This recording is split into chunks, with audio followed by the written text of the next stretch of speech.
come out with the tea, and I noticed this series of black and white photos on the wall behind me. And I was looking through them as he came back in the room, and I said, "David, what is this? What went down here?" And he said, "Well, 50 years ago, Ringo moved in, and he was using it as his secret drumming rehearsal room, because it was very close to Abbey Road. And then McCartney needed somewhere to stay. So Ringo moves out, McCartney moves in, and McCartney writes and records Eleanor Rigby in the room that we were sitting in. Hendrix flies over from America and is looking for a place to crash.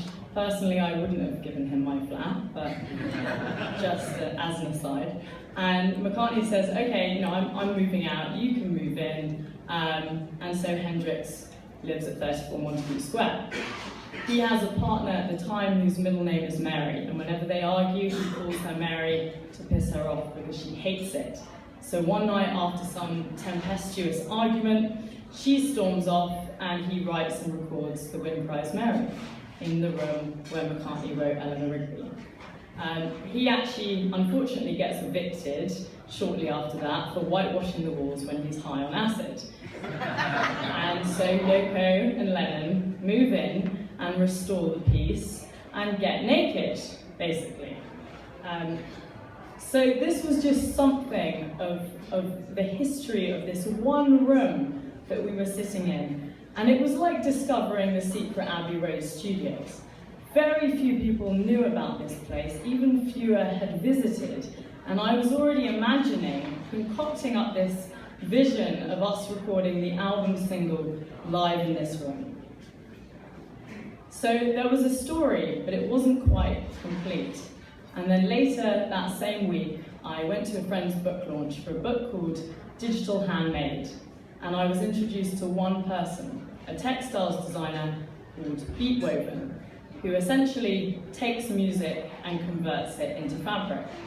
Now, it was quite a noisy room, and I was trying to get my head around it, and there was this wonderful armchair, this gold and silver armchair that was sitting next to us. And I said, "Look, sorry, Nadia, is this armchair anything to do with what you do?" She said, "Yes, this is the Lucy in the Sky with Diamonds armchair." And so suddenly, as you guys can imagine, it all came together. And I decided to hold a night at Montagu Square, invite the founding fathers of British rock journalism, who'd all grown up with Mr. Fish, and of course, those musical greats, as well as the sort of cutting edge texperts, that's a new term that I just coined, to this historic musical site, and that they'd been just, dying to visit. And we'd record the album single live in the same room where Eleanor Rigby and The Wind Cries Mary had been conceived.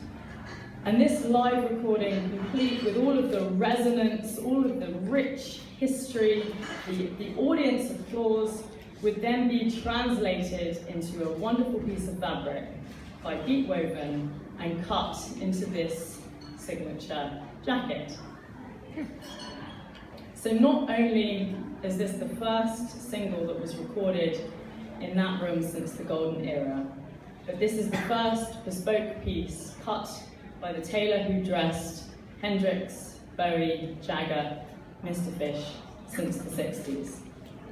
And for me, this is just such a wonderful synthesis of fashion, history, textiles, technology, tailoring, all the great British things. And I consider it to be a real embodiment of our creative British heritage. So now, while this is hopefully a good story, I hope you've enjoyed it, it wasn't as accessible as, say, my 3D interactive album app. So I wanted to create an equivalent that everyone could enjoy.